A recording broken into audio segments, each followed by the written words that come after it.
মধ্যপ্রাচ্যের যুদ্ধের প্রভাবে দেশে জ্বালানি সংকটে পোশাক খাতে উৎপাদন ব্যয় বেড়ে গেছে 20% মতো।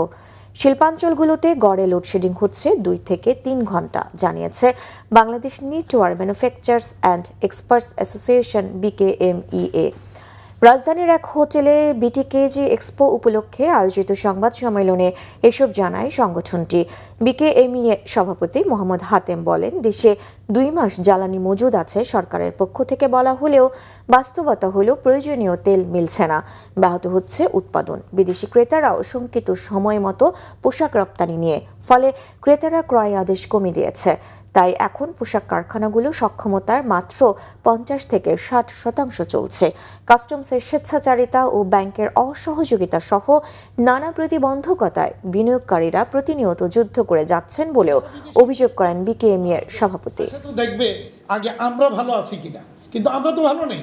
আমরা তো নানা রকমের জটিলতা, নানা রকমের কাস্টমসের জটিলতা, ট্যাক্সেশনের জটিলতা, একটা ট্যাক্সেশন পলিসিটাই একটা রং সিস্টেমের মধ্যে দাঁড়িয়ে আছে। একটা আমি বলবো যে ব্যবসা এবং বিনিয়োগ পরিপন্থী একটা ট্যাক্সেশন সিস্টেম সেখানে।